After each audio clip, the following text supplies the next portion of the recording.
All right, hello again, everybody. Like I promised, I have Marlins Tony here to talk about basically the entire first half of the week. He's put a lot of work in on some spreadsheets and stuff that we're going to get to, but we're just gonna basically just shoot back and forth on our takes on the first half. But first, Tony, how you doing? Happy Friday to you. You too, as always. So today Yeah. it is pink fluffy unicorns dancing on rainbows. What in the fuck, man? That's not the kind of beer that I would admit to all my friends that I drink. Like, It's just I haven't tried it. It's something the wife got, so I was like, I think what's it this supposed to be? What I can't like even tell from the name. It's like a sour. It's what's it say? It's a sour mix, like a sour mix, basically. I mean, that sounds like one of the weed strains that they would have at the shops here. Seriously, like that does not. It's got to be like a microbrew of some kind, right? Oh yeah, in town. It's in town here in Grand Forks. First impression. Good. It's a fruited lemonade sour ale with lemons, blueberries, and lactose. Man, that does sound like a summery, like a hot day. Yeah. Like I've been having here the whole damn summer. That does sound. Maybe if you were grilling or something, like a good shandy. Yeah. But you want that sour, yeah. Fuzzy pink unicorn and friends. What the hell was it? Pink fluffy unicorns dancing on rainbows. Oh my god. You're venturing very close into like that brony territory. We're gonna. I mean, if it's good, it's good. But that can't be a regular for the pod. I mean, come on. No. All right. That was just something I did for shock value, you know. So one thing I wanted to mention. I don't remember how many weeks ago, and I know I had said it like a couple weeks in a row, like eventually, and I know I'm not the only guy that thinks so, those Marlins are going to slow down like they have to, right? Like the Marlins are running above expectation. I called you, Tom Brady because nobody thought he was good, and then he was.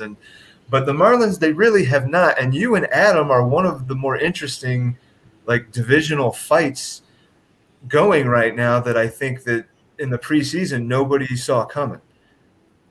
So, I mean, you got to be satisfied with the way things are going, but are you sitting on your team? Like, are you still going to be trading Tony in the second half? Are you still like looking to turn and burn, or are you looking at your team and saying, "Wow, I'm doing pretty well. Maybe I need to sit on it for a minute"?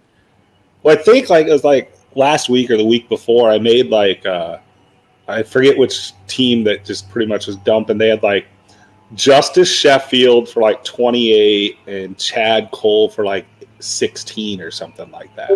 And that goes back to what I was saying with the whole I can take on some bad contracts. They're both starting pitchers. Well, Sheffield's now on the IL. I think I had like 12 or 13 starting pitchers. Now I'm down to 8 or 9. I tried to get one for you, and your immediate response was, "Well, I just lost another one. I think." Well, my hatred for the Cardinals continues with the whole Carlos Martinez thing, as I've said multiple times in Discord. Oh, he'll be fine for the next start. Oh, 10 days, maybe miss start. Oh, he's out until the playoffs. His hand's hanging on by a thread, by the way. Sorry. Yeah, we might have overstated a little bit how fine he was going to be. Yeah, because I tried to get Waino. Waino or somebody else from me. I don't remember who it was. And it wouldn't have helped me anyway. It was another one of those things where I was looking and seeing who would get me one more start that week if I could try to, scrape a win. But I don't think his game got postponed that week. That was Sunday. The Cubs Cardinals got postponed right before the break. Yeah, that's what it was. Yeah, so it wouldn't have helped me. I mean, not that Waino probably wouldn't help me, right now because my pitching is less than stellar. But back to the Marlins. You acquired Cool. Yep. Right? Yeah. Who's actually starting today. I just got the Twitter. Well, and the thing with when you say like I can take on some bad contracts, like you could take on some bad money right now, but those those aren't even contracts right now. No, you're not even taking on a bad contract at this point. You're taking on fodder, for now. Yeah. Because none of those guys will be kept. I'm not going to keep. Yeah, you're not going to keep them. So it's not even, you're not going to absorb any dollars by cutting them at the end of the year or anything. You're just floating them for depth. Pretty much. Knowing you're going to end up trading them to somebody. Before it won't even be you that cuts them at the end of the year. That's probably right. So maybe you're the only guy that's not terribly surprised at how well you're doing, but do you have like one area of your team where you're like, damn, I didn't expect to be doing this well at X? I am surprised. I'll tell you that. I am surprised how well it's doing. I thought I'd hover around 500, like be about, 420 to about a 520 win percentage. I didn't think it'd be this good. I think you were seeing, like I text you each week or message you each week, that whole 7 starts. Yeah. If you can get that, you're so far ahead of the game. It does seem like it. Since we started doing that, it's always very lopsided in course of favor of the teams that got the 7 starts. Yeah. Mm-hmm. Not wrong there. And I didn't realize how much that would help. We're seeing what has value and what doesn't have value in this league, or what perceived value might be better. Like, for example, those I don't have a single closer, but I'm just rolling with guys who might get a hold or 2 each week. Yeah, you're still cranking out those RP points. Yeah. Yeah. Yeah. And, there's so many guys that makes the depth of the player pool so much better, because there's so many guys who can get holds. It's not just, okay, one closer per team, only right. one. If you don't have a saves guy, you're punting relievers. That's not at all the case here. Yeah. I mean, you can have 2 pitchers and get a hold and one guy get a save each day for each team. It's not just exclusive, like only one guy can get a hold per game. Multiple relievers can combine for hold. Get holds. And that course, like we're 2 very opposite, especially coming out of like how we wanted our teams to be at the draft. I was definitely a more studs and duds. I had several high dollar guys, and you were immediately, going into the action that you took for most of the first half, which was shedding any money that you didn't want, that you didn't like the looks of, and acquiring depth. And when we look at where the Marlins are compared to where the Rockies are, or some other teams that tried that, since he's got a new owner, but the Giants clearly had tried that super studs and duds with Tatis and Soto, and then the rest was what it was. Like, studs and duds is clearly not. I still think in a sense it can work, but you have to get really lucky. You have to stay really healthy. Oh yeah. Yeah. The Marlin approach, the Dodger approach, what did you kept calling it? Death by 1,000 paper cuts. Yep. I mean, it's working, man. It's working. You can't Joe's approach seems pretty similar. I mean, I don't want to speak for him, but I mean, just looking at the team, like, there's no real star, like before he traded for. Right, he made a deal or 2, but before that, I mean, he had a lot of mid-20s, nothing that was extravagant. I think it was Devers, right? Devers was his like high dollar guy, I think. Yeah. Yep. And he's hit on a lot of players and had some really, you have to have good injury luck. It's not like discounting teams, I think, when you say, oh, well, they've had good injury luck. Well, that's going to happen with the top teams, Or you drafted guys that you thought were going to stay healthy, clearly, Yep. I traded for Sixto, who had shoulder shit before. I traded for Strasburg. We all know the story with him. And I got 1 start out of him, not even a full start. Gallen was unlucky. Bob was unlucky. Just freak stuff. But I took on the risk, and I'm paying the price for it. Avoiding injuries can be a skill, for lack of a better word. It can be a skill. You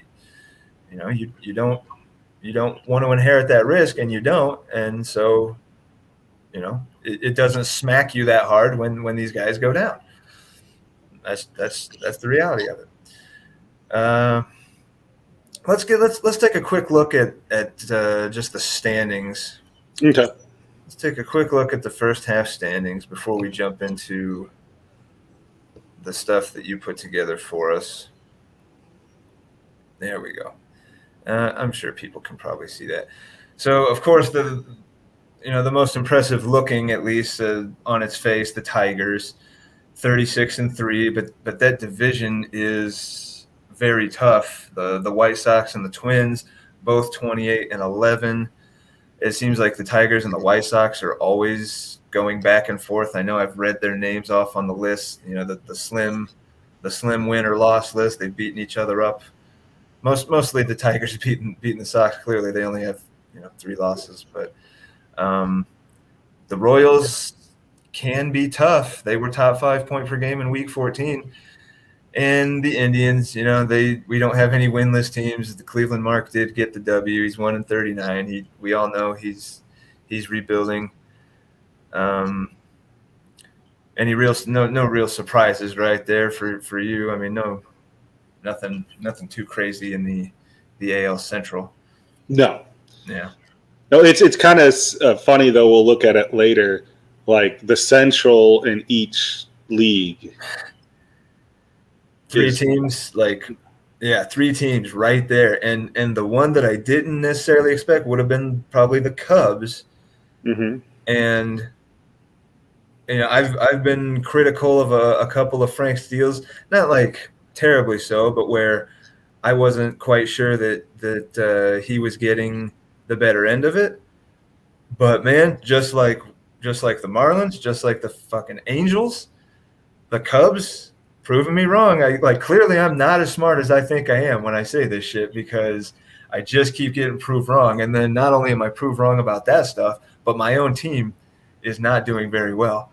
So I don't know. Did you happen to catch? Did you watch my personal league breakdown where I broke down all of my? I started watching 10 minutes, the first 10 minutes of it. Then I had something, and I hadn't got back to it yet. So you didn't get to the ones where I was actually doing well, I don't think. So I do have some. I'm not a bum, I promise. I'm not a bum. If you just looked at my ABL stuff, I get my predictions wrong all the time, and my own team sucks. But I'm not a fantasy bum. At least I don't think I am. DZFC, I sucked in DZFC. But this is such a different beast. I mean, animal, everything. Yeah, it is. It's no one, you can say you knew this is how it was going to go out. But I mean, I'm sorry. There's no one who could have predicted it. And even the team, I'm not saying that, my record's bad. So, anybody with a bad record. So I don't think any of these guys are bad the owners. I have some resentment towards the guys that bailed on us because they didn't like the way their draft went. Let's be honest. That's why the Giants and the Brewers both split.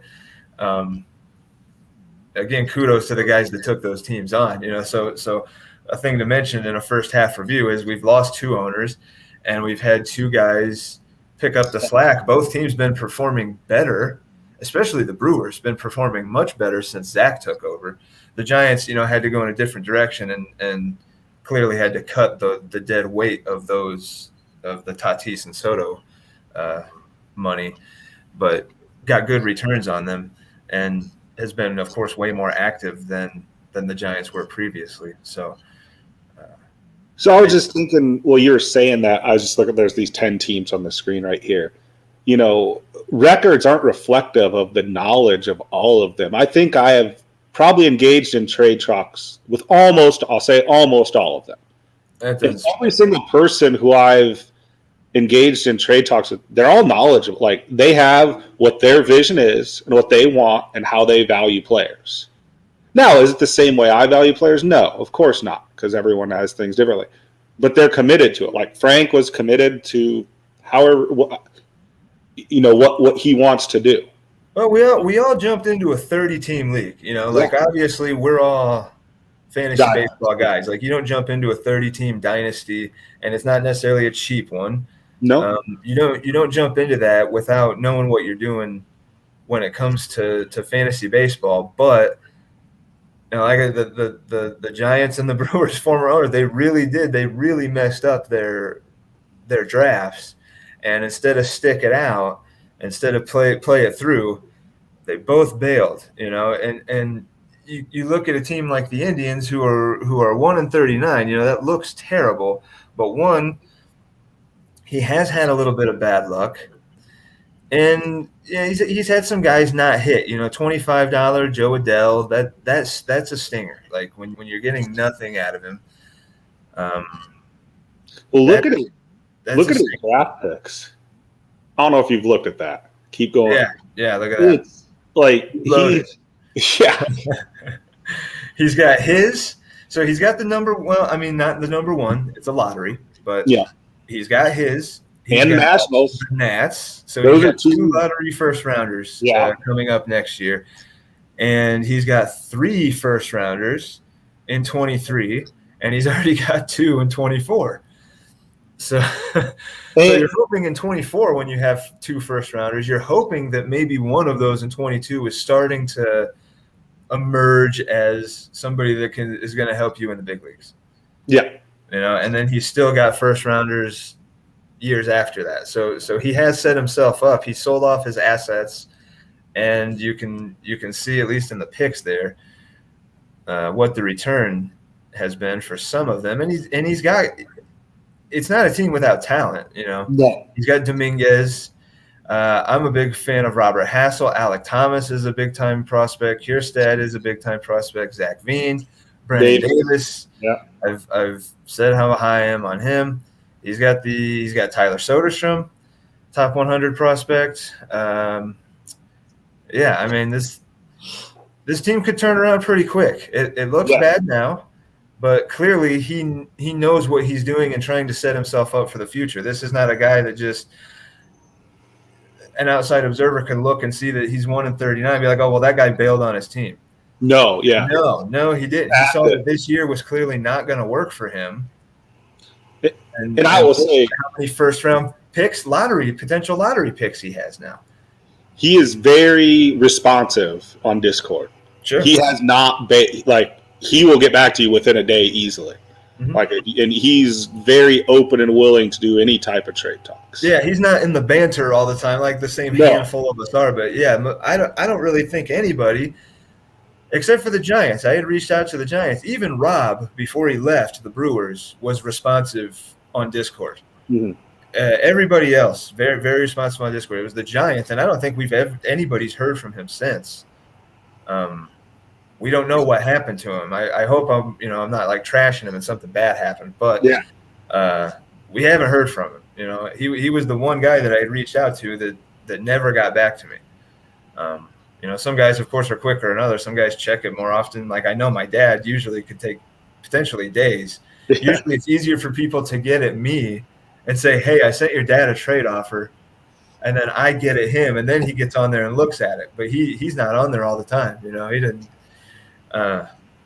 He's probably the worst at it. Actually, he probably is the worst. Now that I think I won't. He's not the worst. I don't want to throw people under the bus. That's all. He's one of the worst. He's got. That's all I'll say is he is not the worst. I'll say that much. I get at you, and you're at me within like 3 minutes usually. Most of those normal Discord guys are at you pretty quick, and then there's ones that maybe check it once a day, once every couple of days or whatever. And I've never been blown off by anybody but the former owner of the Giants. I don't know that he was blowing me off. I don't want to make it sound worse than it is or whatever. Yep. We don't know. All right, I deviated a bit there. The AL East. The AL East, not dominated by the Blue Jays, but the Blue Jays are the class of the East. And then again, you have 2 teams right there pretty close to each other. The Rays have 5 games on the Yankees. The O's are no slouch. And really the Red Sox, they've shown that they can have a 3-0 week. Like the Red Sox are not necessarily a pushover. Any surprises to you in the AL East? No, not really. I mean, I didn't look that. I'm going to be honest. I only looked at my division before the year. Right. I mean, because I was just like, looking at the schedule, you knew you were going to play your one division person each week. I wanted to know what that was going to stack up. The rest of the league, whatever, it'll play out how it's going to play out. Sure. I honestly just looked at my division. Okay. But a teaser alert. Later on in the spreadsheet, we'll have some interesting things about the AL East. Okay. So I think it's an interesting. The Yankees have come on recently to get to above 500. I think they had been kind of floundering a bit for a while, but you look at the divisional records of these teams, like the Jays and the Rays just crush the rest of the division. Like 12-2-1 for the Jays, 11-4 for the Rays, and then the other three teams are well under 500 in the rest of the division. So their wins are coming elsewhere. The Yankees, O's, and Red Sox, a lot of their wins are coming elsewhere, while the Jays and the Rays just crush within the division. I mean, they do well outside of it too, but they slaughter the rest of the division. That's the difference there. And kind of some foreshadowing, if you look above at the NL or AL Central, look at Harry's record and Tyler's record versus the division. That's what I mean, man. The White Sox have taken it tough against the Tigers. It seems like the Tigers are always not barely beating, because they don't, as we'll see on the spreadsheets again, they don't show up. The White Sox do show up pretty high on the list of getting the bad end of a slim loss. I don't know that it's always against the Tigers, but I know I've said it before that I always feel like I'm talking about these losses that the White Sox are taking that I feel like you shouldn't be taking, and it looks like you just said, a lot of them are within the division. While Tyler is very good within the division, and of course the Tigers are great within the division. Yeah, good observation. Let's get to the AL West real quick. The Mariners, 31-8, but the pretty quiet, the pretty out of nowhere Angels at 29-10 are only 2 games back of the Angels. Like a pretty surprising sneak up on the top team. And then the third place team, he's got a massive lead on. The Angels have a massive lead on the Astros. This is pretty much the Mariners and Angels division. It's the first division we've ran into that isn't a 3-way kind of dogfight. Maybe not for first place, but having 3 teams that are definitely in it. Not to say that the Astros couldn't go on a great run and not probably make the playoffs, but this is a team or a division that's dominated by two alpha dogs, it looks like. Yes. When I was doing this work for this spreadsheet that we'll pull up later, I almost looked at how things played out, like projection-wise, and what it looked like before and after the season. And to me, and maybe he doesn't want me to say this, but to me, the Angels seem like the American League version of the Marlins. Uh-huh. We're like looking at how things looked before the season and stuff like that. He has outperformed those projections. Well, you probably you're one of the guys that always watches these. You've probably heard me say it weeks before. Yeah. I just don't get the Angels. Like how are they doing this? I look at the team and I don't necessarily see it. And then he comes out. I know he scores 345 points or something, and he goes on a run where he's 9-0 or 12-1 or whatever the hell it is he is. But he's right there nipping at the heels of a team that I know I remember saying I thought was going to be one of the best in the league, in the Mariners. And the Angels are right there. It's not a fluke, just like the Marlins. It does not appear to be a fluke. They keep performing at a rate that I personally think is higher than they should be, but it keeps happening and happening. That means I'm probably the one that's wrong here. So I think your comparison is pretty apt there in calling them the Marlins, and another team that I said, well, he's going to slow down, and just doesn't seem to be happening. You know, they're right there. Marlins fighting for first place, tied for first place. The Angels, with a good week, and the Mariners taking a bad week, could easily be in first place. That could flip in 1 week. Mm-hmm. I think that would be the first time all year that if that should happen, I think that would be the first time all year the Mariners would not be in first place. So yes, kudos to the Angels. Kudos. And there'll be some other things with that division as well, too. Sure. In the Yeah, I'd like to get to that quickly. Let's rip through the NL here. That's fine. The Pittsburgh's. So Pittsburgh, there's 3 teams in the NL total that have single-digit losses. Pittsburgh's 1, and then you've got the Cubs and the Cardinals tied at 29-10, and then a long drop to the Brewers and the Reds. So this is very strictly 3 teams. Yes. Fighting for the division, and all 3 probably will be going to the playoffs. But this division is still pretty wide open. Only 4 games separating 1 and 2. The 2 teams tied for 2. A fun fight, maybe the most fun fight in the league, because of the emergence of the Cubs. I thought it would be Pirates and Cardinals, but it has. The Cubs are right there. The Pirates are one of the 4 teams that have clinched a playoff spot. Oh, already in. Okay. So Pirates, Pods, Dodgers, and Tigers. 3 NL and 1 AL. All right. Yes. All right. So congrats to those guys already through the first half, clinching spots already. Even if the worst were to happen and you're going off, just a god-awful run, you're still in. Yeah. Very nice. So that was just something I saw going, and Frank put that out with his magic number. Yeah, Frank's magic corner. Yeah, I like that he's doing that.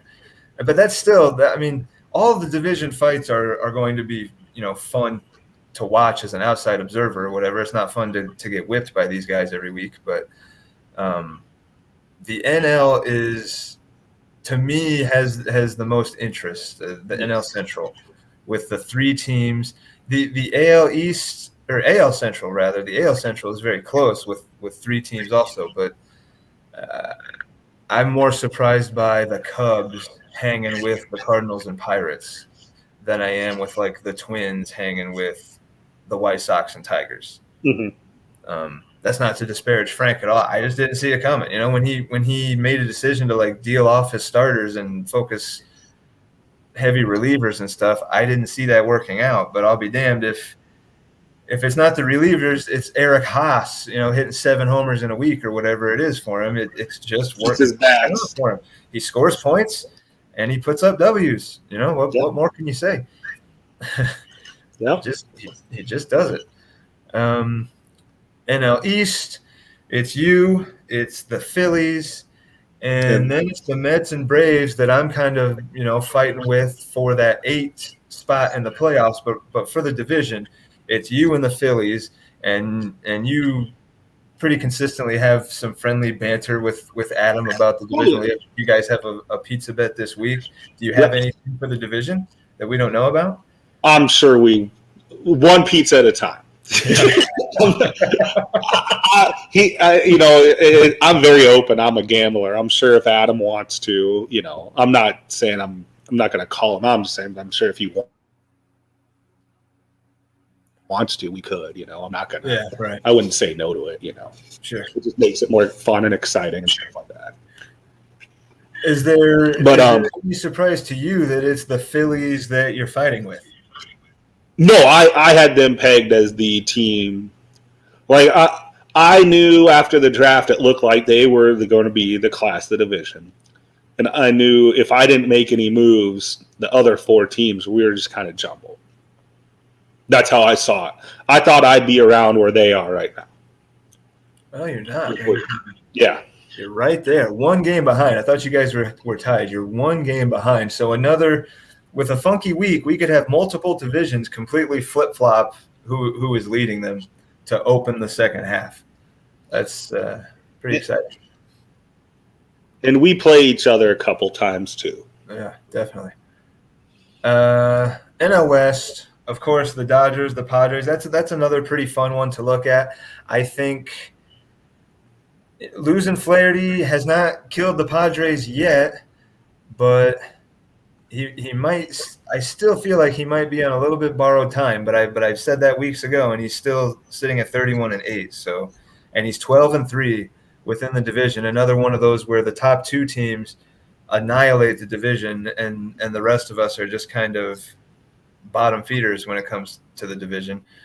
The Pod's 12-3 within the Dodgers 15-0. There's only 2 teams that are undefeated within their division. It's the Dodgers and the Tigers, and they happen to have the 2 fewest losses as well in the league total. So the class of the league really, Dodgers and Tigers. I mean, the Pirates are right there with only 6 losses, but it's the Dodgers and Tigers when you really break it down. And it's kind of interesting, this division, the division I'm in, and the Mariners and Angels, those 3 divisions, the 2 teams that are battling it out are pretty much guaranteed the 1 through 6 seed. Yeah. I mean, I don't think I can get the 1 seed, the Dodgers, but I'm just saying like a 3 seed or a 4, 5, 6, because the top 2 make it no matter what. It's not, the first 6 seeds, if I remember reading the Constitution right, I don't know. I'm still sorry. It goes, first place gets the 1 through 3, second place gets the 3 through 6, then the wild cards are the next 2 best leftovers. Yeah. So there are going to be some teams that have not significantly better records, but better records that are in the wild card than the second place team that gets the 6th seed. The 7th seed. We're going to have some below 500 teams in the playoffs. Yeah, we're going to pull an NBA of the late 90s or whatever, and have some multiple sub 500 teams in the playoffs. I don't know how I feel about it, because I'm gonna try to be one. Yeah. I'm gonna try to be one. So of course I'll like it for myself, but should sub 500 teams make the playoffs? Then you're getting into like a philosophical sports debate. It's the size of the league. That's just kind of how it shakes down, and I think it definitely helps drive participation, that there's a little bit more chance that you don't have to win a division, or be the 1 wild card to make it. Like, you can still keep fighting, and maybe that's rose-colored glasses, because again, I'm going to be one of those guys fighting for that 8 spot.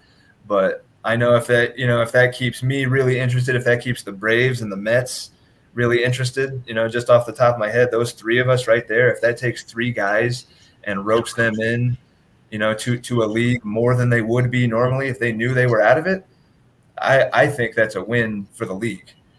Well, for sure. And like, looking at that 8th playoff spot in each, the American League and National League, if any of those teams want to step up and like make a huge move, like a couple of huge moves, like you or anyone, like, you could pretty much lock that 8th spot up. It's all up for grabs. It's very close. That gets to what you're saying, keeping the guys interested. Like, any of those guys, they're not far enough out that if they make a big splashy move or 2, they could be in the playoffs. They might be 3 or 4 out, or maybe even 5 out now, but you make the right move, catch a few schedule breaks, and we've got probably 20 to 22 teams that could be fighting for the 16 playoff spot. Yeah. And on the other side of that, if it starts to look bad for me, or it starts to slide the other way, I could be one of those teams that could try to sell an asset to one of these other guys that are trying to make that final push. It's not necessarily over for me, interest wise or anything like that. If I can still shop pieces because it's a dynasty and everything. I mean, maybe that's just me being enamored with dynasty because it's my first one, but it's definitely commissioner of other leagues. I had always had trouble keeping league interest when these guys know they're out of it. Like, when they know they're done, and then it doesn't just hurt them because they stop paying attention, but it hurts the rest of the league, because then they're an easy win. They're a way easier win for whoever's playing them than they should be, than they would be if they were playing, if they were making moves, if they were setting their lineup. Maybe they wouldn't. We just had the Royals, record wise, a not great team. We just had the Royals show up in the top 5 point per game in week 14. Like, when these quote unquote lesser teams can still come out of nowhere and kick somebody's ass when they have a good week. And when a guy just quits because he's not interested anymore, because he knows he's out of it, that skews the league, because he's handing away easy W's. Mm-hmm. That maybe he's a lesser team, maybe it'd be a W anyway, but maybe it wouldn't be. And maybe the one time it's not, it really matters. Like it's the guy fighting for a playoff spot, and he's like, "Oh, I've got the Indians." It's a pushover, but all of a sudden the Indians got healthy, and he's still there setting his lineup because he knows he's playing for beyond this year, and he's still interested in the league because it's a great fucking league. And he sets his lineup and he beats this guy, and he doesn't make the playoffs because of that. Yep. That's why interest is important, and that's why doing it for your league and not just doing it for yourself is a caveat to that. Like I don't know how I even got on this tangent, but we're just talking about how many teams still have interest. Not even think. Yeah, playoff spots. That's what I'm going to correct myself. I think it's even more. It's probably 22, 23, 24. I think I said 20 to 22. Yeah, I think there's too many that are totally out of it. I mean, really, only Cleveland, Mark. The Indians aren't going to be in it. The Nationals. Yeah, the Nats are not going to be in it. And then I think the Giants and Reds as well. The Reds are right there with the Brewers. I think they're mathematically live, but if we're being realistic, yeah. Right. All right, so let's Well, then with the Reds, it's especially when you know that 75% of the time you're going to be playing the Cubs, Cardinals, and Pirates. Right, yeah. And the same with the Brewers. They're both right there, and they both are going to have that similar situation. So that makes it even tight. And it makes it, I'm going to be fighting for that A seed, but I know I'm going to have a lot of games in the second half against the Padres and the Dodgers and a getting healthier Diamondbacks, who have also kind of surprised us by sneaking into the top 5 and hitting a couple weeks ago. Mm-hmm. I think he's wormed his way into the top 5 points per game, maybe a week or two. The Diamondbacks are not necessarily a pushover. I do not have an easy road to that A seed, I gotta say. Let us bring up some nice first half work you've done for us, and let's go to the points per game. You go ahead and walk us through. I'll get to the stuff on the right if you want to tackle the point per game stuff on the left. So yes, the colors are opposite, okay? The reason I did the coloring chart with the one on the left is pretty much your total points divided by how many games you play, okay? There is a significant tier break in 4 tiers. Left, you mean tier, this left. Yes, yeah. So, my God, I just fucked it up. I just hit the left, go left and do the undo, up in the top left, that up a little more. Up. Now down, that the arrow that's back, kind of over next one, that one. Dude, there you go. Hey. Oh my God, I was panicking. I was frozen. Right. I was frozen like a deer in headlights. I just stopped talking. Crisis averted. That's fine. So, anyways, I'm not touching it anymore. Yeah. There's 4 distinct tiers. Like there's the 360 to what is that, 306 or something like that, I think. Yeah, 306.85. And then there's kind of just that the tier of the guys who are in second place / some of them are in first, the Phillies, 296 to 280. Then there's another 20 point per game drop off for 262 to about 185. Tier 3, yeah. Yeah. And then tier 4 are the guys who I am saying pretty much eliminated just based off point. We got the rebuilding teams, the obvious rebuilding teams, the dump proclamation teams. Yeah. I could have done it where I cut off the Brewers and put them in tier 4. The rest of those Brewers, Mets, Braves, but those guys are still mathematically alive for the most part. I mean, even in tier 3, there's a pretty huge gap between the top of tier 3 and the bottom of tier 3, almost 100 points. Yes. So I'm buried in the middle of tier 3 myself. So it's like if we were talking roto, I got room to move up, but I got room to move down as well. Well, if you look at the 5 teams who are ahead of you, and the one thing they all have in common, American League. Yeah. Yeah. So you were looking at it as your perspective of, okay, big picture, how do I rank up against the rest of the league? Well, the fact that you're in the National League, that's why you have that wild card spot. Interesting. Tier 2, pretty slim, but very bunched. Tier 2. Yes, very, very bunched. 6-9 at the top, which is the Twins, and then the Marlins at the bottom, which is 283. So you really only got about 16 points separating the top and bottom of tier 2. Mm-hmm. So that's really kind of like that's a lot of second place. That's like the cream of the crop that just aren't quite there. And I could see a couple of these teams flip-flopping with some that are in tier 1. And again, this is not to disparage anybody. This is how I could see it potentially playing out. I could see the Cubs and the Padres falling out of tier 1. If the Jays were to lose a big arm, they might find tough sledding. But I think that the Twins, I think any of the teams in tier 2 could potentially move into tier 1. Because they've all had some big weeks. And averaging nearly 300 is as big as it is. But I know that all of these teams have had some, 350s and such like sprinkled throughout. So I could easily see it. This kind of goes to what I was saying. I think Adam and I had this discussion in the Discord where I said, I just want to get to 240 each week. And this is before I did this. Right. Now I see why I kind of had that. You get to 240, that's 120 pitching. If you want to do balance, 120 pitching, 120 hitting. If you can get to 240 each week, that's kind of the magic number for this league. You're going to be a 500 club or better. Yeah, realistically, yeah. I'm a little bit below that, but I'm pretty below 500. But if I had 20 more points a week, yeah, I'd be right there with those, with the Astros, with the Red Sox, with the Yankees. The A's have had some terrible injury luck, but they're still there at 236, almost 237. But yeah, those last 3 teams in tier 3, I could easily, maybe not the Brewers.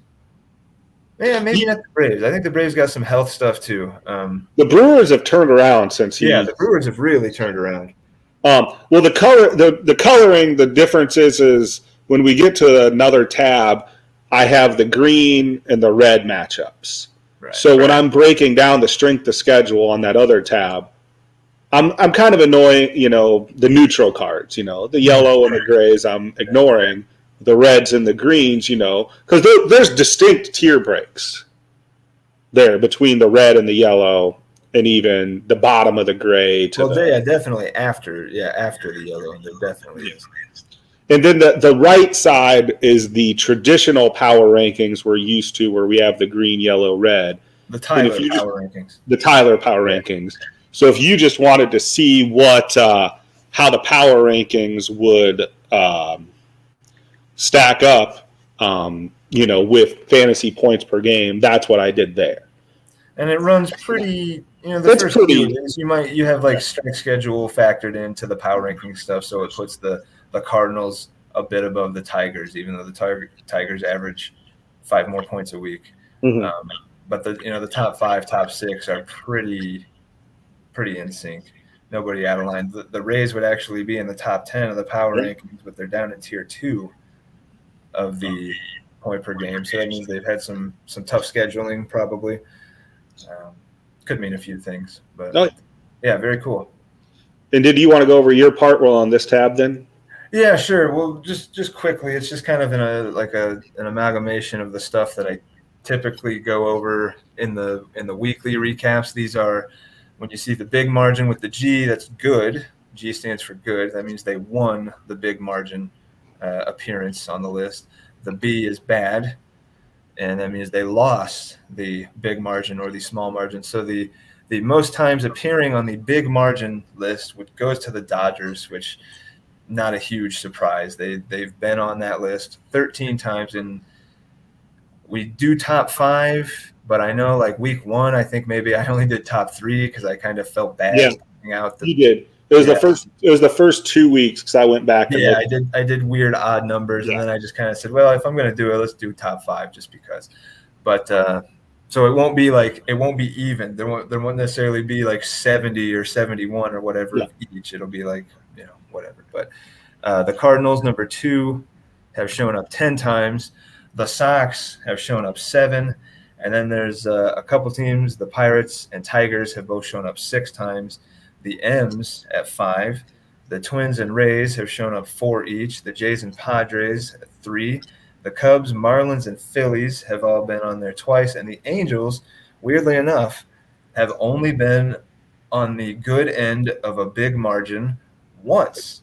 So they are in second place. They're 29-10. Averages. Well, where are the Angels in the average? Are they in tier? They're in tier 2. They average 286 points a week. Yeah. But only been really giving somebody a good ass kicking, a top 5 ass kicking, one time out of everything. So kind of weird. I don't know. Probably the most interesting of the big margin win list is the Angels only being on there once for me.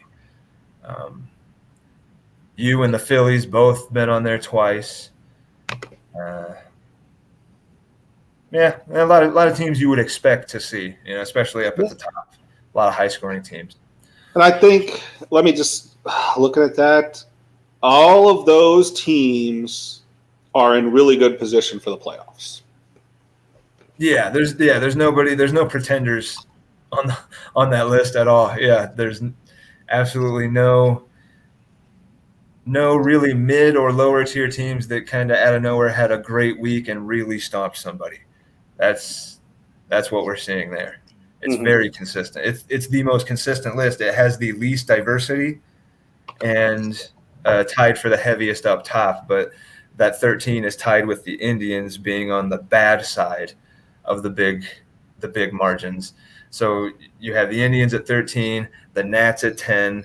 A lot of these rebuilding teams, every single one of them. The Brewers 8, the Rangers 7, the Giants 6, the Reds 5. The Rockies, the Braves, and the Mets, all teams fighting for the 8 spot in the National League at 3 each. The O's and the Astros have been on there twice. And then the Red Sox, Yankees, D-backs, Rays, Royals, and Marlins have all been on a really bad ass-kicking receiving end one time.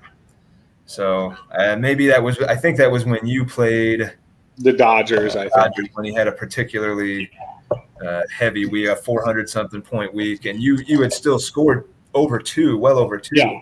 But he had scored like in the 440s or whatever and still beat you by 200 points or whatever. So, I mean, really, some of those, take that with a grain of salt. The Marlins being on there, and I think the Rays was kind of an undeserved time on there as well.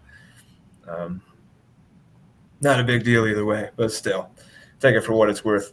The small margin appearances, and this is winning by the small margin, so a good thing. The Mariners, number 1 in the league, have done it 5 times. Now, before I get into the others, does that surprise you at all? It surprises me a little bit. Just knowing how I look at the Mariners. Does that surprise you?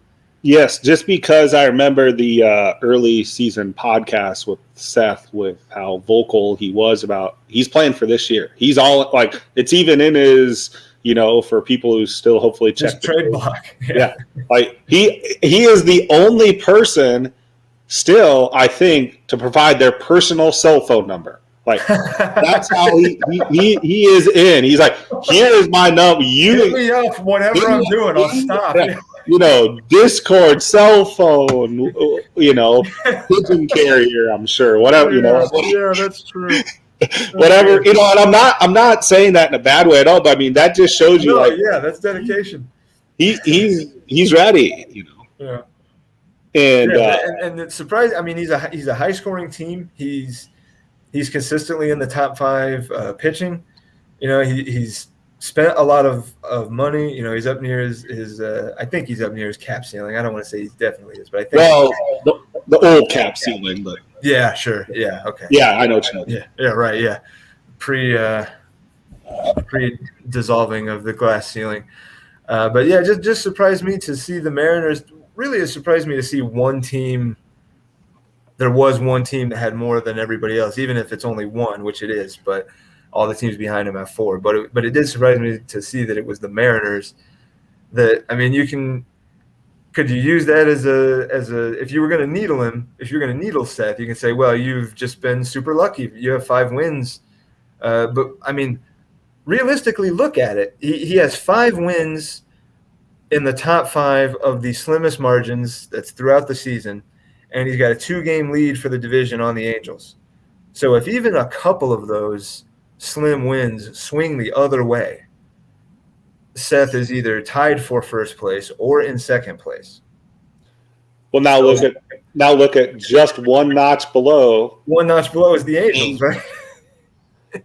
So, it's really interesting. By the end of the season, I think this list, the small margin lists, will be the really interesting ones, and especially to maybe go back and look at who did these occur against? Did they happen against each other?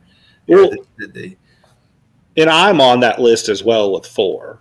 Sure. So yeah, after the M's, we have Rays, Astros, the Mets, somewhat surprising to me, the D-backs, the Angels, the Marlins, and the Brewers, all with 4 wins in the top 5 of the slim margin. If you take yours in there, do you happen to remember who some of yours might have been against? I know one was against Tyler very, very early in the year. Ooh, tough luck, Tyler. Gave him that money. This was before he transformed his team, and thankfully I don't believe I play him again. So I got very lucky there. Something with the Mets we were saying, and this, this isn't personal attacks, but, like in that East that I'm in, you have the Mets, the Nationals, and the Braves are kind of all – there's a distinct difference between the top 2 and the bottom. There's you and Philly, and then and there's the rest of the East. Yeah. I mean, the Mets and the Braves are trying to hang in there. They're still in line potentially for that 8, but when you're looking at like the class of team, those guys aren't going to be challenging you. Yeah, a lot of those could be where the Mets and even Nationals could switch spots in rankings just because of. I don't know how often they played each other or whatever. There's been multiple times that the Mets have surprised me, like by going 2-1 or 2-0, whatever the hell it was. Like the Mets were. I'm surprised he hasn't started dumping. If I'm being completely honest, I know he's done a little shopping and this and that, but no big names. He hasn't tried to. He never tried to dump $40 Kyle Lewis. Or any of those, the Jeff McNeil. He never tried to dump. He likes his Mets. Kylo's not a Met, but he likes his Mets, and he wanted a haul for Jeff McNeil, even at the high price. It surprises me that he continues to hang on, but I'll be damned if Dwight doesn't continue to hang on and kind of be a thorn in my side, especially personally, as the guy that's kind of trying to fend off him and the Braves. To look and see him go 2-1 or whatever, or he happens to scrape a win and go 1-2 when I go 1-2. He couldn't just go 0-3 and let me gain a game. Like, he always seems to be right there. And he has some of that sweet, sweet fab that everybody wants, and he traded a little bit. He traded a little, he traded a little bit to the Cardinals, but he still got it. Yeah, he does. And yeah, he's been right there. So 4 wins in the slim margin. Let's go down to number 3, and you have a lot of teams tied at number 3 with 3. The Jays, the Reds, the Phils, the Padres, the Tigers, the Royals, and the White Sox, each with 3 wins in the small margin list. So kind of surprising to see some top teams, really, the Jays, the Phils, the Pods, the Tigers, and the Sox, all kind of grouped in there at the exact same amount of those slim wins. I don't really think it means anything, but just kind of funny to quantify it that way, I guess. I don't know. So something that you could kind of look at is the White Sox have those 3 small margin, okay? Sure. Just a little jump ahead.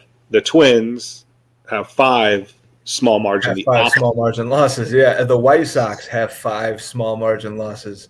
Yes. I guess it becomes a little more interesting if you jump ahead a little bit. So, but go ahead, continue. Sorry. With 2 each are the Rays, the Pirates, the Braves, the Yankees, the Dodgers, and the Rockies.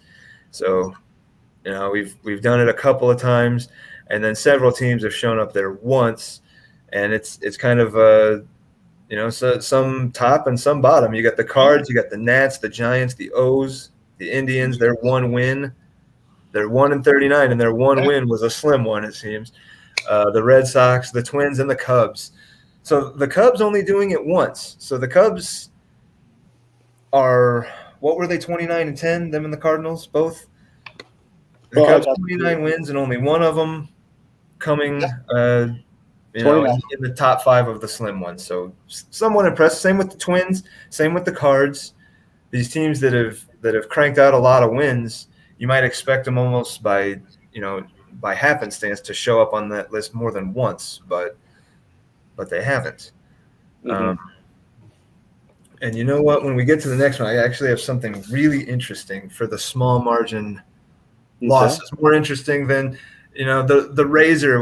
We called him Yeah. the Razor because he early on he was losing by slim margins, and it does turn out that it has happened to him the most in the league. The Astros are number 1 with 6 appearances on the bad end of a small margin loss.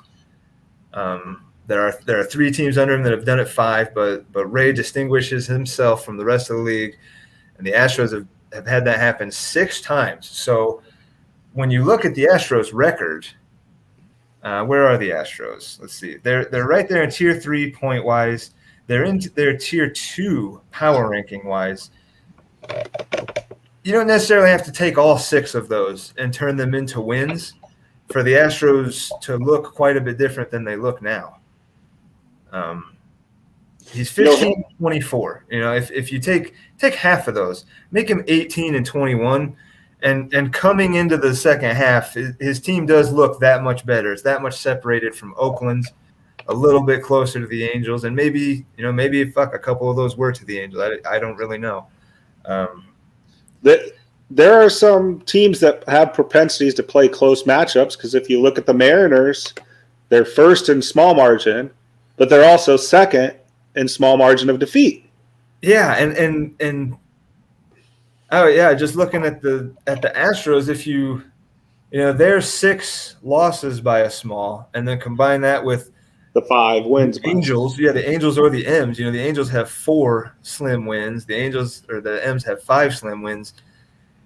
The Astros are an interesting case, or would be an interesting case to maybe dive deeper into and pick apart. I'm sure Ray has done it himself already, but to pick apart his schedule and take a look at when these wins and losses, these slim ones, were happening, and see how different the things may have turned out for the Astros, especially as we go on in the year. But that's at least what we can see in the first half.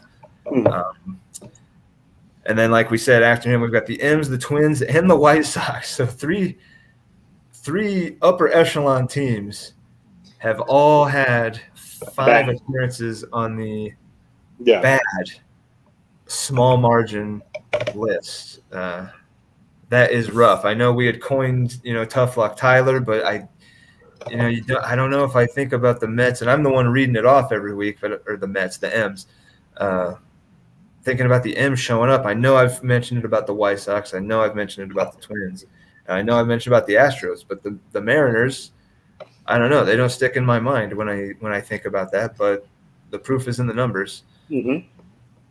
The Rangers and the D-backs, each with 4 on that list. Several teams with 3. The Dodgers, the Rockies, the Braves, the Red Sox, and the Cardinals. So the Cardinals, an upper echelon team with 3 slim list appearances. Then with 2, the Royals, the Marlins, the Giants, the O's, the Nats, the Cubs, and the Yankees. And then a lot of teams won. Oh, yeah, sorry, the Padres were on that 3 list too. That's why they're there. Yep. And then several teams had popped up on there one time. The Pirates, the Reds, the Brewers, the A's. If you had, those at home, been paying attention, you had not seen the A's mentioned anywhere on any of this chunk here. So the A's have shown up on the bad side of the small margin win list one time. The Indians, the Rays, the Tigers, the Jays, Mets, and the Angels. So the interesting thing I had to talk about with some of these teams, with a small handful of these teams, was the Mets, the Jays, and the Cardinals did not show up on this list until week 8. Wow. The last team to show up on this list, the bad side of the slim loss, was the Yankees. They did not show up on this list until week 12. So the Yankees went 12 weeks, and the Angels were week 11. But the Yankees have the distinction of being the latest team, at least so far, to show up on this list. Okay. And they waited until week 12 to catch a slim loss, to have that type of bad luck, however you want to put it, to catch the fuzzy end of that stick. They waited until week 12. So a few of them, the Cards, the Jays, and the Mets, waited until week 8. And then the Angels week 11, and then the Yankees week 12. And that was the last time a first-timer appeared on that list. I just kind of thought that was interesting that now the Yankees with 20 wins waited 12 weeks to show up in the top 5 of a slim win or loss, rather, in this case, a slim loss. He's only shown up on the slim win list, let's see, twice. So the Yankees just not showing up a lot on those lists for a team with 20 wins. Mm-hmm. But yeah, kind of thought that was interesting that 3 of those guys waited 8 weeks. One waited 11. One waited 12. So those are the teams that don't have the gray hairs then, because there's no. Nothing to get frustrated about. Yeah. It is. Yep. Each week it is what it is. I'm kind of in that middle ground. Let's take a look. This is rest of season strength of schedule, and this is something that you put this together. If you want to explain what you got going on here. Yep. So that goes back to the tier 1 and tier 4. Now I said I had the foreshadowing. Okay. Top left corner, we start the AL East. Okay. That number 3 underneath the top, the Rays and the Blue Jays play each other 3 more times this year. Wow. Okay. 4.5 games can easily be made up when you're playing that team 3 more times. Yeah, I mean, and that I have not looked ahead at any scheduling, and I know sometimes that has to change because of like Fantrax, but you have to assume that with how many weeks are the second season? 6 or 7, I think. Yeah, you're gonna be playing that top team in your division like more often than you aren't, like on a given week, rather. So if he's gonna do it 3 times, he's probably not gonna, we're not gonna play him twice in 1 week. So. Oh, since we mentioned the Blue Jays, I have my second. This is a blueberry sour mixed with lactose and vanilla. It's a blueberry. Yeah, that sounds like a combination. Man, blueberry vanilla, I like that combination. Blueberry sour seems a little, I don't know, that's not like a flavor I associate with sour. It is more sour than the first one. I will say that. More sour than the fuzzy unicorn. The pink fluffy unicorn. Pink fluffy unicorn dancing on a. Yeah. But back to our regularly scheduled program. Yeah, please. The Blue Jays play 6 teams in that top tier and only 4 teams in the bottom tier. Where so they're playing 6 in tier 1 and 4 in tier 4. Yep, the bottom tier. Okay. Then the rest of their matchups are kind of the neutral. Right. Where the Rays only have 4 matchups, but they only have 1 left in the bottom tier. Okay, so that is interesting. Now of those games, the Rays weren't in tier 1; they were in tier 2. Correct. So those are not counting Mark's games against the Rays as tier 1 games. So he's got 6 tier 1 games and 3 games against the Rays. Correct. So that's a pretty tough second half. Whereas the Rays have 4 tier 1 games, 3 of those are against the Jays. Are the Blue Jays, right? So he really, but he's also only playing one tier 4 team. So he's kind of living the second half in the middle. Mm-hmm. Interesting. That is interesting. That should make that AL East. Oh yeah, and that's what I was saying. Like when I was looking at that was the most intriguing division with the schedules left, based off of who has to play. Very interesting. Because of the margin of difference, the 4.5 games, and the team in second gets that 3 times to play the team ahead of them to make up. That is very interesting. Boy, yeah, that'll be a fun one to watch. The second half of this league is going to be fun, man. Even if something happens and I'm not able to secure, I'm in the consolation bracket or whatever. It's just going to be a fun league. It's been a fun league to watch unfold, and the second half of the first year, I think, for some of these division fights especially, are going to really come down to the wire, and we could see a lot of shuffling week to week where it's the second half. We're encroaching on playoffs. Guys are going to start, I don't know about if scrambling is the right word, but maybe sweating. The sweat's going to start for some of these teams.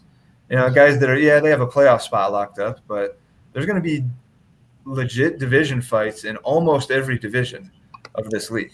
Yeah. The other 2 I want to point out were the West, the NL West. Okay. 3-game difference, and the Dodgers and Padres play each other twice. Yeah. Oh, wow. Yeah. So the Dodgers playing 6 more against a Tier 1 team, but 2 of those against the Pods. The Pods. And the Pods playing 4 with 2 of those against the Dodgers. The Dodgers get 4 teams in the bottom. The Padres get 2. So kind of similar first-second breakdown as the same with the AL East.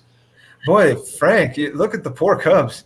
So the 2 that stick out to me are the Astros and the Cubs, with 8 and 7 games respectively against Tier 1 teams. So if you want to,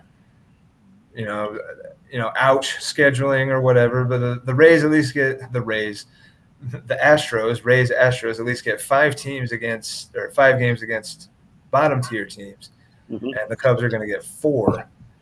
But that is rough sledding for the Cubs.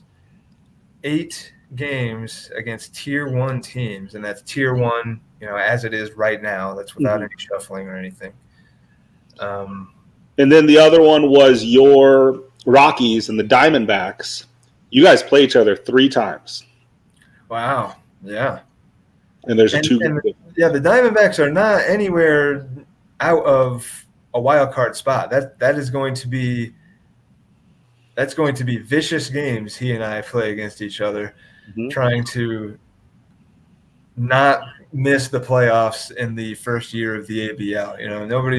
Nobody wants to not make the playoffs. Even the 8 seed is it's like I made the Olympics or whatever, at least I fucking made it. I get to hang out in the village. My guys get playoff share of revenue, And then the last part, the Stars. So you see the Asterisks? Yeah. The Rays play the Blue Jays last week of the season. The Phillies play the Marlins last week of the season. The Dodgers and Padres last week of the season. And the Cardinals and Cubs last week of the season. The suspense of this is going to be better than real baseball. Because those, that's why I put those stars. I was like, well, let me just look at the last week. Because, these are close. Yeah. Even if you're within 2 games, that team above you slips up once and you beat them. Yeah, that flips that. Like we were saying, coming out of the gate we could have 2 divisions at least see a complete flip-flop just based on the regular matchups, not even if they play each other or not. The second half of this league is just going to be dynamite. I'm pretty hyped.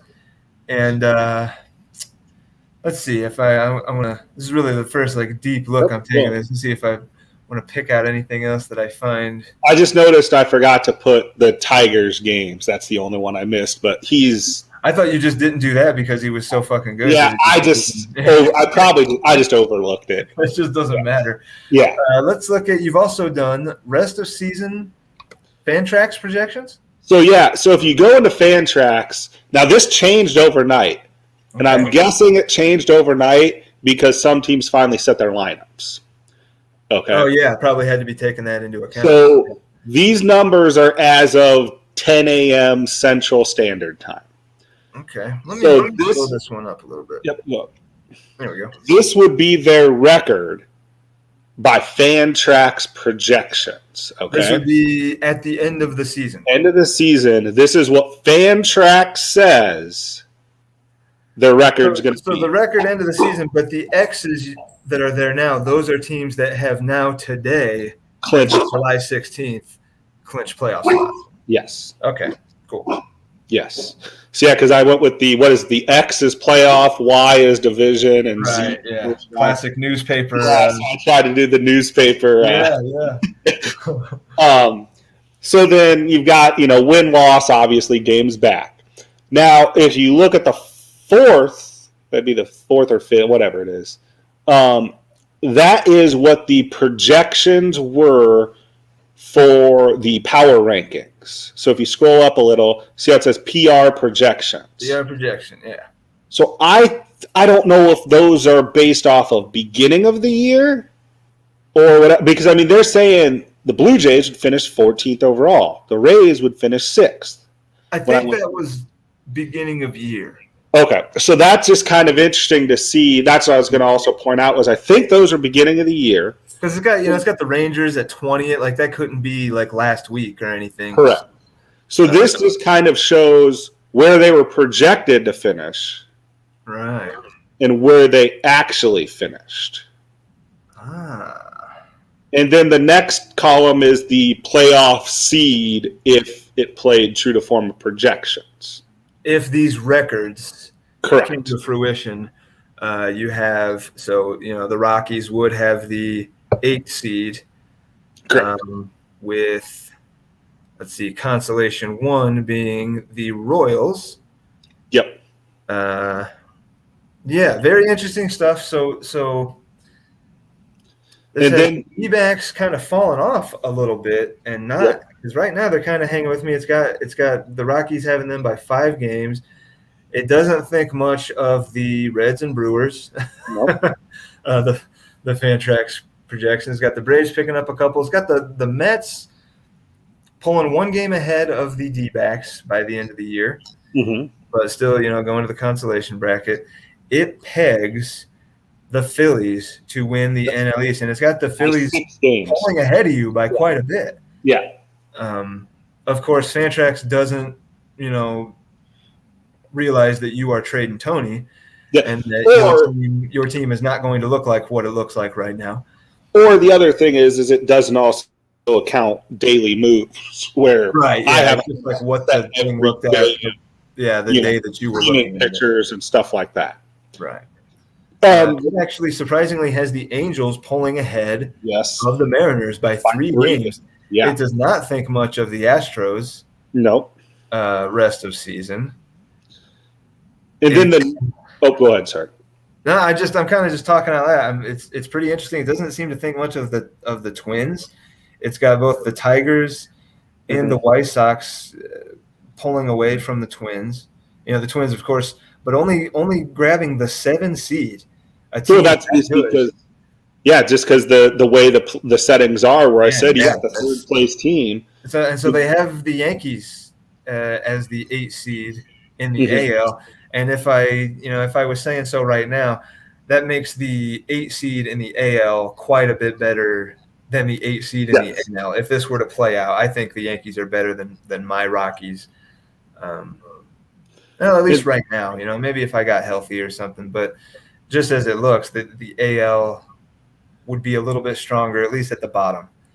And then the notes are, so you see how it says minus 750 approximate for there, because they have the Rays and the Yankees finishing with the same record. They have the Rays outscoring the Yankees by about 750. Okay. So that's the same thing where the Astros Rays were 1,000 points away from the Royals for getting the number 1 seed in the consolation. And so the Mets 1,500 from console 3. Yep. The 1 seed by 900 points. Yeah, because he was tied with the Pirates, the Dodgers, the Pirates. So then the next one. So I would end up facing the Dodgers and getting absolutely smoked, but the projections would have me getting killed by any other NL playoff team or AL playoff team for that matter, I would be projected to be the worst team in the playoffs. But yeah, it looks like the Vegas line is minus 137.71. Yeah, I'd say minus 150 or 180 at least. If I was a gambling man, I'd be betting the fucking house on the Dodgers at minus 137. The other reason I pulled this up is there are some where, for example, the Angels are slotted as the 2 seed. And they're 10-point dogs. 10-point dog to the Twins. I mean, to the Twins. Yeah, that would probably be the. I don't know. The Philly Marlin matchup would be very interesting, and that's only a 6-point spread. But again, you can't really put a ton into this because that's just how a snapshot of how the teams looked that day. And this is also, but I'm just looking at the Angel Twins one because that's a 2 seed versus 7 seed. Right.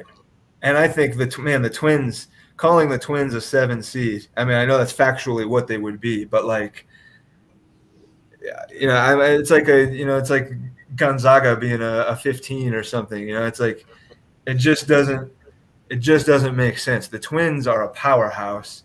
I don't know. That's just how it shakes down. If Duke doesn't pull out the 1 seed and he still wins his division, congratulations, your first-round matchup is either the Cubs or Cardinals. That's what it's going to be because he's the 2 seed and he gets the best wild card. Is there any way – yeah, and like there's no way. There's no way that I'm going to overtake Frank, who would be the 7 seed. So really the 7 seeds on both sides, the Twins and the Cubs, I have no chance of taking – even if I take the 8, even if I have a great second half, I almost have no chance of not being the 8 seed and having to face the Pirates or Dodgers. And then who's the 6 or who's the 8 rather? And the other. Gary. I guess the Yankees maybe conceivably would have an outside shot at overtaking the Twins. I don't think it's going to happen. No. So I think it's kind of a weird position that both 8 seeds and the teams potentially fighting for those 8 seeds, that's the best they could possibly do. Yeah. Now keep in mind, because right now Tyler's 8 games up. He's 8 games up on the Yankees. Right now. This is the projections. But right now, he is 8 games clear of the 8 seed. Yeah, I think he's going to be okay. Yeah. Now, this is just, not favorable projections for him. But it's just like each division, or each league, American National, it's the top 7 teams, then there's that 8 seed. Yeah. You do not want to be the 2 seed. You do not want to be the 2. You don't want to be the 8. That's the thing. Yeah, you don't want to be the 2. You don't want to be the 8. And very interesting to see this like laid out. I know Frank's done it and stuff. He throws it on the Discord, but I don't sit and like look at it like this about how hopeless, for lack of a better term, it is for those 8 seeds and for the teams fighting for that 8 seed. Whoever it is, if it's me, if it's the D-backs, if it's the Mets, if it's the Astros, or the Royals, or the Yankees, we're all going to get killed. Now, I don't think Frank's a good guy from the interactions I've had with him. I don't think he wanted to put this disparity out there to show, because he just posts those numbers. Yeah. It doesn't really truly show the ocean-sized gulf between. Well, I'm sorry, Frank. I'm a fair and honest, fair and balanced podcast here, and if somebody brings me information, I'm going to broadcast it. Like only half of the league watches this fucking thing anyway, so that's just dumb. Maybe the other half, are not the guys that are going to take anything from this, or whatever. But maybe Frank wanted to keep that in his back pocket, but And he's also doing this because in reality, you could probably thank him a little bit because you had no idea you were that close until he brought it up. no, yeah, when he threw that up the last couple of weeks, it kind of inspired me a little bit to rally the horses and shit, and maybe look into approaching. It was you that I approached for that starting because I wanted to if I could get one more win. Yep. Like that one win could really end up making a difference. Mm-hmm. So I wanted to get that one W, and the Wayno start got rained out or whatever. It wouldn't have made the difference, but I wanted to try. And Frank is definitely a part of that. Seeing him throw that up there and seeing your chance quantified can either be really helpful or really demoralizing, depending on how you look at it. Yes, I'm gonna get smoked by the Dodgers, the Pirates, but yes, I still want to fight for that 8 seed. I still want to make it. Like I said, the boys get the playoff share. They get, we get the plaque. We get whatever it is, whatever we get. Hey, and who knows? I don't want to wish bad injury luck on teams, but you make it. Who knows what could happen? Look at the Cardinals winning the World Series. God, what the hell year was it? The David Freese year, where they just were the hot team at the right time and rode that wave the rest of the way out. They were not the best team in baseball, at least I don't think, and I'm the Cardinal fan. But anything could happen. The Dodgers did just lose Acuna. They could. It's a long second half. It's been a year and a half or whatever since we've had a full second half of baseball. And how many of these guys, their arms are going to hold up?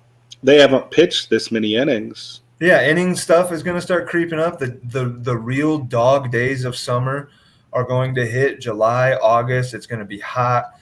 Guys are the Dodgers especially have a team. You especially have a team to where 3 guys taking a day off at the same time doesn't necessarily hurt you because you have other guys to plug in there. So those are teams built for the long haul. Those are teams built for the dog days. My team, I have a very short bench. Mm-hmm. My team is not built necessarily for that. Now, maybe by the end of the year, I get guys back. I get Gallen back. Maybe I get Elise or Hernandez back. I get Strasburg back. And my rotation fills out. I get Luis Robert back. Maybe things start to look a little better. But it's tough sledding. This has been eye-opening. It's been informative. I appreciate greatly. You got. I don't want to leave out. Scroll down a little. We did do all of the consolation matchups as well. Oh yeah. So every team's playoff projection of what it would be. And this is because the first 2 seeds get a bye in the console. Right. Because there's 14. So you got the A's whomping the Indians, potentially. The Mets beating the Nats. The D-backs interdivision consolation game against the Giants. The Red Sox taking it to the Rangers. The Orioles potentially against the Reds. And then the Braves and the Brewers, which should actually, if the season ended today, would be probably the best consolation matchup of any of them. Yeah, and then the minus is always the favor. Then that 14 is the Brewers actually be favored over. Ooh, we're gonna get some little dog hearing his mom come home noises. No, it's okay. We're winding up anyway. But yeah, I appreciate the work on the spreadsheets. This was very good to have as a visual to look at. I have no idea who or how I can make this publicly shareable to the league. I don't know that much. I'm not that computer savvy. I'm not a whiz. Clear. I didn't even know how to use the undo button. So, but yeah, we've got 3 different tabs here of neat little, first half of the year stuff. Maybe you just throw a link up on the Discord or something, and guys could access it. You make it accessible to anybody or whatever. And this is not meant to throw any shade or anything like that. The power rank. This is just a one-time. This is what it looks like. So that way okay, this is the All-Star break. So I'm going to do this every year. And then we'll just do it one time. I'll do it one time a year at the All-Star break, put this together to show the differences between, the power rankings and what Fantrax projects. And also the, looking at, like I said, the Blue Jays, they had them at 14th and they're leading their division. What do we have? I was 25th. I think I was going to be fourth place in my division. It pretty much could have been last. Yeah, whenever those were done, they were not liking some of the teams that are now fighting for first place in their divisions. Yeah, we'll look at the Angels were the other ones I wanted to point out. So you're talking about them. Like they had them 23rd at the beginning of the year, and they're going to Fantrax, because projects them as 3 games winners of the division. I guess if I was going to put surprises, like I got a surprise in this league, I got a surprise in this league for the first half, it would be those 2 teams. It would probably be it'd either be the Marlins or the Cubs in the NL, and it would be the Angels without a doubt in the AL. They're far and away my surprise of the American League, and Trax projections has them winning the division. Now it'll be interesting to go back and look at this and see how right or wrong the Trax projections were. But regardless, the Angels are 2 games behind the Mariners as we open up the start of the second half. Far and away the surprise for me. And then, probably the Marlins and the Cubs. The Cubs being right there with the Cardinals for second place in the Central, and the Marlins being right there for first place in the East are probably my surprises of each league. Now, it appears that, like, the power rankings they nailed the Central pretty much. Like, they had Jeff winning it, but, they had those 2 teams, and then they had the Brewers and the Reds at 29-30. Oh. That's those numbers overall. The parentheses is what they were overall. Right, by the power rankings. Correct. Yeah. So pretty fairly accurate. And it's got the Cubs at 10. The Cubs might end up being the 7 seed of the playoffs, surprisingly, and the 10th best team in the league. Yeah, giving the 2 fits. So.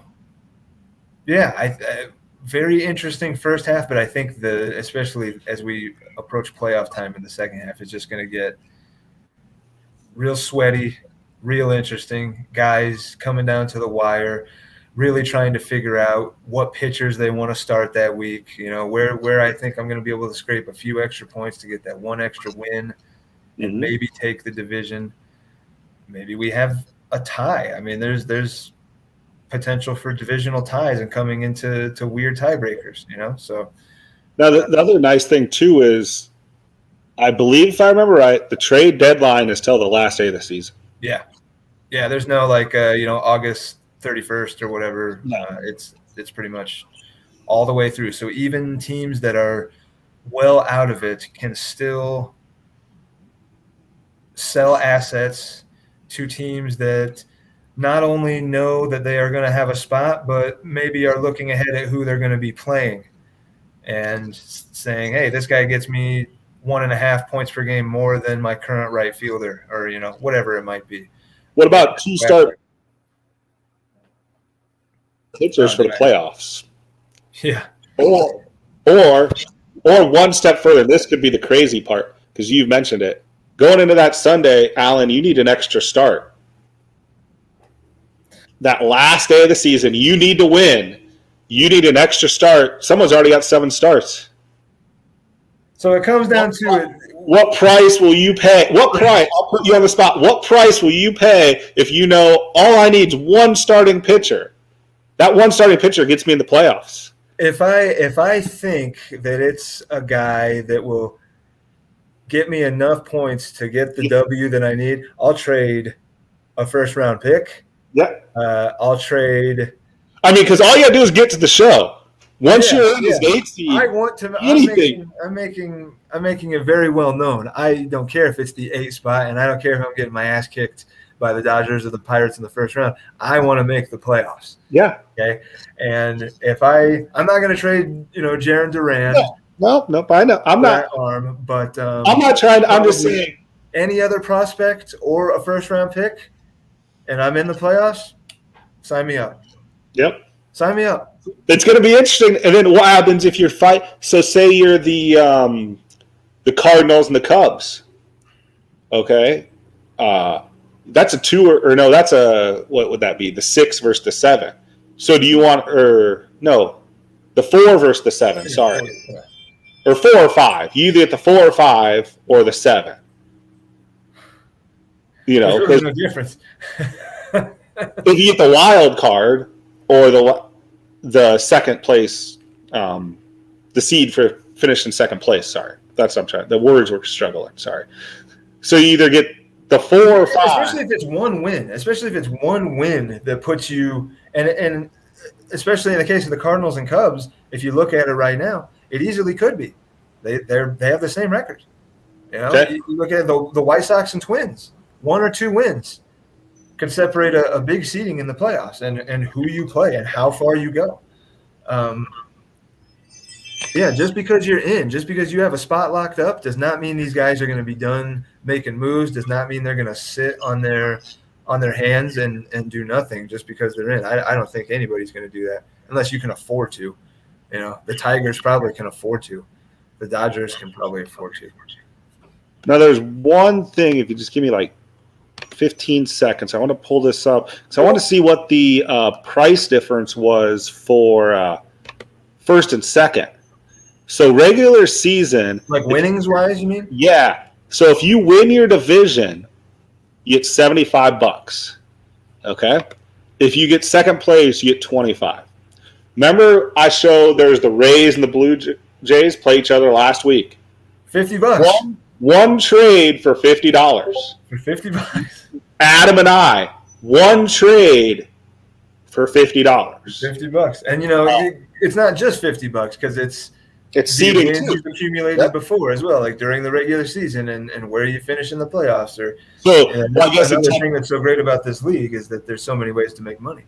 I guess you want to say 51-50 because the 150 for the win. Right, because you get the win. Yeah. And then the same thing with your dad and the Dodgers because they play each other last week and they come down, one trade, $50. Yeah. It could be that. I think potentially it will be. And the thing is, we might not know when that trade occurred necessarily. That's going to, make that one win or one loss or whatever. We might not know it. It might not happen the day, Saturday night, and it could be Thursday or Tuesday. Yeah, it could be a week. It could be a week before. We might not know. But it could potentially be. It's going to happen. It could be 11:30 a.m. Central Time, last day of the season, right before lineups lock. Yeah. You got a pitcher with a favorable matchup. You don't need him, or you want him. At the same time, say I come knocking on your door, and maybe you're thinking ahead and saying, I don't want the Rockies in the playoffs. I would rather see the Mets make it. If I end up facing the Mets at some point, that's an easier matchup for me than you might have to play a little chess, in your own head or whatever. But and you're not going to tell me, you're probably never going to come out and say that. Like, well, I just don't want to help you.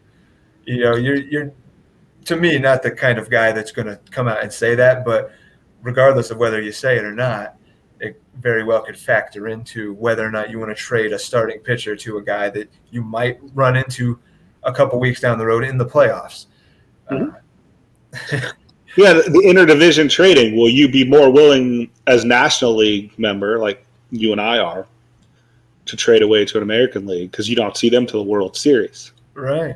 And I don't have really any delusions of making the World Series, but so will it affect me as much if I try to swing a deal with the Yankees, I have a very, very, very low chance of making the World Series as well.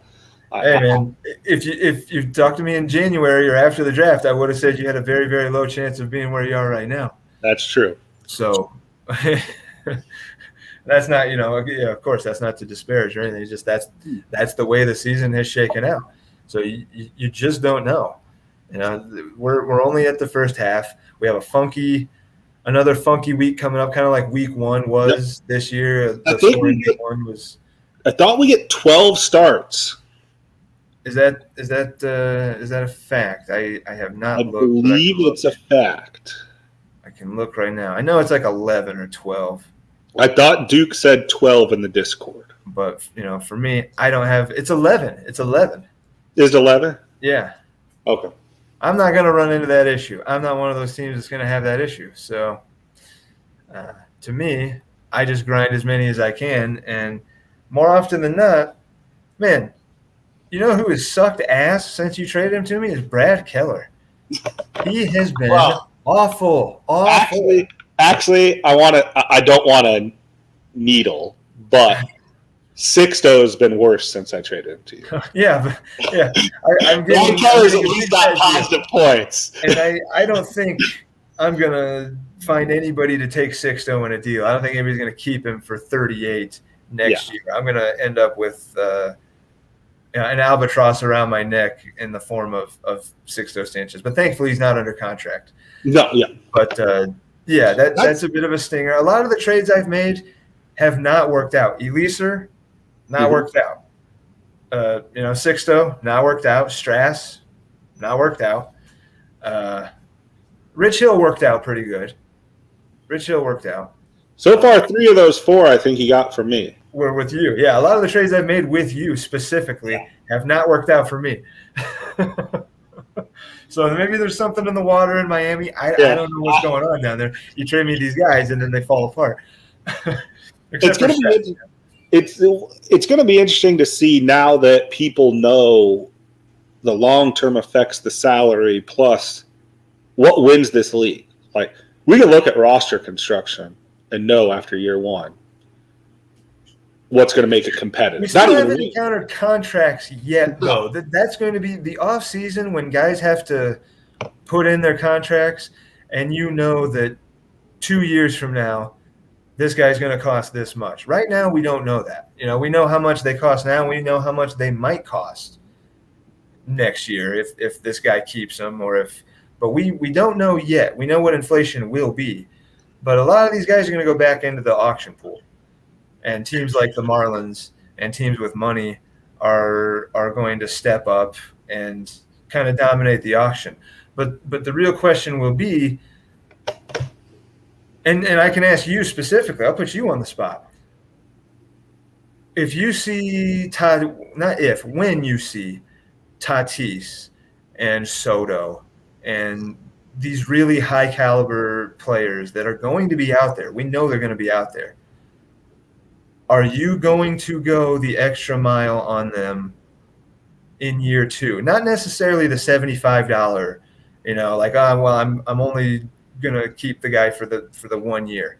But are you still going to be of the mind that you are of this year, that you don't want a $30, $40, $50 player on your team, even if it's only for 1 year, even if it's Tatis, even if it's Soto, which are going to be out there? They're going to be out there.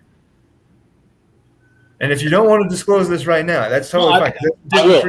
Into your future strategy. Like, one word. I will. Yes. I'm not. Yes. I guess. I think if I remember the question right. Yes. Yeah, I kind of. I will not be in on them. I will not be in on them. My question that I was thinking of asking you is, I will not be on them. Sorry, just not being on the $30, $40, $50 players. I find that very interesting. Do you think there's a possibility that the player that's kept with the highest salary will be the highest salary after the auction? Hypothetical. I think Freddie Freeman's like 50 or something like that. Let's just say Freddie. I don't think so. So you think the after the auction next year, the highest? If the highest kept guy is $55, okay. I think after the auction there will be somebody above higher than that. Okay. I personally don't think there should be. There probably will be, but I don't think should there be is a different question. Yeah, yes. Because we've had this conversation in the Discord before. Is the teams, or are the teams with a lot of money to spend, are they just going to create a cycle of these guys getting recycled back into the auction because nobody's ever going to be able to afford to keep Tatis? Mhm. Nobody's ever going to be able to afford to keep Juan Soto because the Indians are going to have money. The Giants, the Brewers, the Marlins are going to have money. The Reds are going to have money. So somebody, but these guys are all smart owners. They probably know that it doesn't do them a lot of good to have $75 Tatis and then a bunch of fluff. Because it's the second year of this. Do teams really look and say, is it worth it paying? But you won't necessarily, but they won't, because guys, minor leaguers are going to come into play. Like prospects are going to come into play, and they're low dollar guys. Right now, a lot of low dollar guys are schlubs. Mm-hmm. But going forward, low dollar guys are going to be high end prospects that turn into good major leaguers. Mm-hmm. So, it won't be next year, but 2 years from now, 3 years from now, are the Giants or the Reds or somebody, are they a $65 Tatis away from competing? And he goes for $65. Or did they grab him for 58 the year before with the intention of keeping him at 61 with that next year for the real stretch run when some of these prospects are really ready? I don't know. I don't know what's going to happen. I do think there's going to be a couple guys, and it's probably like the Tatis and the Soto, maybe a Garrett Cole, maybe the high-end starting pitching ends up being the guys on rental contracts from year to year. And those lesser guys, Tatis goes for 53 and gets kept for 2 or 3 years because he's still going to be fucking amazing. I don't know. Now, how many of these guys next year that are the 3, 4, and 5 starters for team are going to be auctioned off at a fair price? Since people realize the starting pitching depth. Yeah, the pitching market is going to be – we have a handful of guys, the super high-dollar guys, Bieber, DeGrom, Cole. I think it probably Buehler's 50-something. And then you get into like the Nolas, the guys in the 40s who could maybe be kept, depending on the team that they end up on, could maybe be kept. I think Nola probably goes back into the auction and then becomes a top 5 arm in the auction, probably Aaron Nola. I mean, if you think DeGrom, probably the Royals are probably not keeping DeGrom. Maybe he trades DeGrom, though. Last second. By the end of the year. The Marlins, who have a lot of if he trades him to a contender, he's definitely not getting kept. Almost certainly not getting kept at $60. So DeGrom's back in the pool. Cole's back in the pool. Bieber's probably back in the pool. Buehler is probably back in the pool. Bauer probably ends up back in the pool. But he's what about Chad Kuhl, $16? Who was the guys like them? Guys like them. What about the Fabapalooza pitchers? Well, remember Alex Wood's definitely going back in the pool. Yeah. Alex Wood is. But I'll tell you right now, I'm probably intending to keep Barrios at least for 1 year. I would have him for 31 next year. What's his I think he's 28. Now, do we have to decide, and I don't know, I haven't looked this far into it. At the end of this year, do I have to decide I keep them for 6 years, or is it still year to year to year to year? No, the contract is you're signing these guys to a contract of determined length at the end of this year. Yeah. So it's not like I can keep him because you get the penalty if you drop him. Yeah, you have a contractual percentage, and it changes, by what year they are in their contracts, by what year the penalty is dropping them. If he has 3 years left, you're paying pretty hefty this percentage this year, percentage for year 2, and a percentage for year 3. They're not all the same. They de-escalate, I think, but penalty is somewhat severe for dropping a high dollar guy with, say, 2 or 3 years left on his contract. You're paying for it more than once. Yeah, it's not just dropping $60 DeGrom this year. It'd be dropping $60 DeGrom this year and part of 62. $60 DeGrom next year and Yeah. whatever. So I haven't, as far as how many years I want to sign anybody to, I have not looked that far ahead yet. I'll admit right now. That's too far out of my scope right now. We just both want to get to the playoffs and see. Yeah, I'm just trying to. I'm playing for now. I'm playing for next year too, but I'm trying to focus more on the now while not losing sight of the future. If that makes any level of sense. Oh, I got you. She did say she was ready for lunch. I haven't given her lunch. Oh, that's right. No problem. Yeah. But yeah, I was telling my wife that I actually haven't. But I need to wrap up anyway. So, but because I could keep going for another hour. Oh yeah, we could keep. Yeah, I think we could easily keep going. I just don't have the time.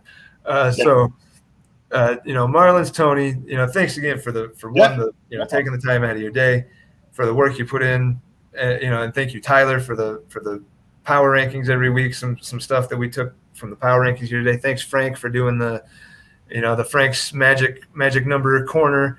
Thanks anybody that watches. Thanks everybody for being in the league and making, so far, ABL a fun enough league to sit here and talk for an hour and 45 minutes and be ready to go for, another couple hours more if we wanted to. So here's to a good second half. And share the video with your friends so we get views and monetize. We want monetize. We've got a long way to go. We've got a long way to go. You need 1,000 subs. I'm never why would 1,000 people tune into a very league specific channel? So, it's not going to happen, but all you got to do is tell them to press play and put their phone down for an hour. Yeah. That's all you have to watch it. I subscribe to plenty of channels that I never actually watch, that I never sit down and watch, but I subscribed to them a year ago or two or whatever, and it is what it is. But yeah, fucking let's share the love a little bit. Duke has, and man, Gout Wars. I don't know if you took a look at the Gout Wars Constitution that Duke threw out his idea for auction next year. AL only, NL only. Oh, okay. So that's what the Gout Wars is. That's Gout Wars. Okay. So Duke is a fucking monster when it comes to putting together these constitutions. We're both in DZFC. We're both in ABL. He's got Flug. I'm not in Flug. I don't think you are either. But he's got a triple threat of leagues right now. He's doing a couple more next year. He's great at running these things. Mm-hmm. And even coming from someone who it's gone, it's water under the bridge with the whole the salary cap thing. But I understand that's the decision you have to make. Sometimes people won't make decisions. As commissioners, we've all been in leagues where tough decisions have to be made.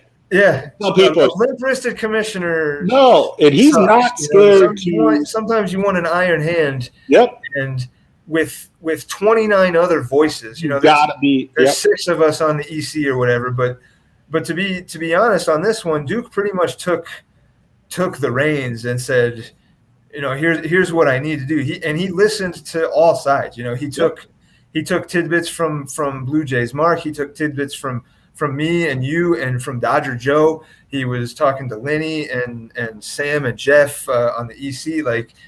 It was not an easy decision by any means. And Joe asked me several times, what do you guys think you're going to do? What do you guys think you're going to say? Man, I really, right now, about as much as I do. Duke was not tapping us all on the shoulder saying, what do you think I should do here? What do you think I should do here? He took it and he did it. He took it all in. And I mean, you're not going to make all the people happy all the time. No. But I think you have to make what's best for the league, for the prosperity of the league and the, to keep it where it's at and to keep it on steady ground moving forward. I think that's a issue that had to be tackled. It sucks that we had to tackle it in the middle of the year, after some moves had been made, without that change coming in mind, because nobody kind of saw it coming. Nope. But it's good that we have guys bringing up potential issues, that not everybody sees, because this is how you tackle them and how they don't become a crumbling bridge later. You tighten the nuts and bolts now, so it doesn't fall apart on everybody when we're all on it together. Yep. So, it is, and especially for you, it sucks for you. I But think, it's for the best of the league. I understood it. I was yeah, mad. and I was mad at the heat of the moment, but yeah, to where, yeah, there's no anything to say about it. It's pretty much been said already, and yeah, I was wrapping up, so I don't want to launch another half hour. yeah. But again, just thanks to everybody. Thank you for taking the time.